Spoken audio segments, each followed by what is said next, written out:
Hello guys. Today we'll see types of lubricants that are used in automobiles. Number one type is solid lubricants. The solid lubricants are used when the mating surfaces are subjected to very high pressure and run at low speeds. That is when film or liquid lubricants are not feasible. In that case, graphite, mica, soapstone, and molybdenum disulfide are some of the solid lubricants can be used in automobiles. These are the examples, real life examples or pictures of solid lubricants, graphite and lithium powders. These are used in automobile parts.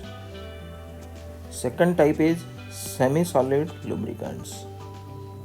The semi-solid lubricants are used to resist very high pressure and provide lubrication at high temperature.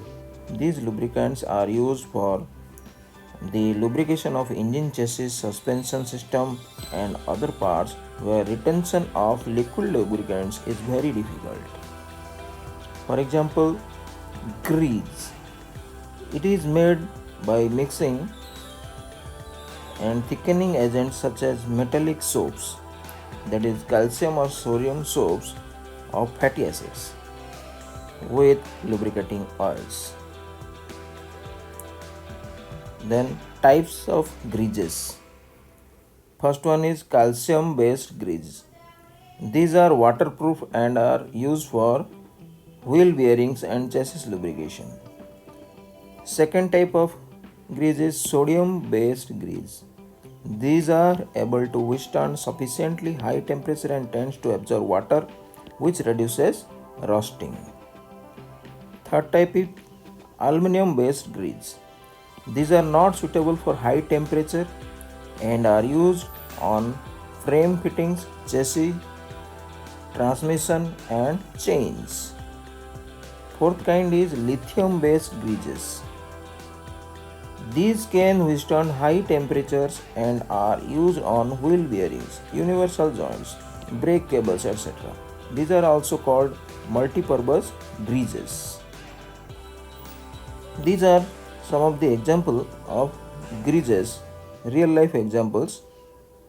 Then liquid lubricants. Liquid lubricants are mainly used to lubricate the various parts of the engine. They are further classified as vegetable oils. These are produced from seeds, fruits, trees, etc. These used in engines as lubricants are obtained from linseed, castor, olive, hazelnut, palm olive, etc. Out of these, castor oil is extensively used in automobiles as it has high viscosity and film strength and produces good result, but it oxidizes and becomes gummy after use. Next is animal oils. These are obtained from animal fat. These are not suitable for automobile applications because they easily oxidize and because they become gummy, so they lost their properties to lubricate. Third kind is mineral oils. These are most commonly used lubricants in automobiles. These oils can be used for all pressures, temperatures, speeds and other working conditions. These are obtained from petroleum during distillation and have all desired properties of a good lubricant and are used for engine lubrication. This is the real life example of a liquid lubricant poured in a part of a automobile. So hope you have understood the types of lubricants that are used in automobiles. Thanks for watching. Subscribe the channel. Thank you guys.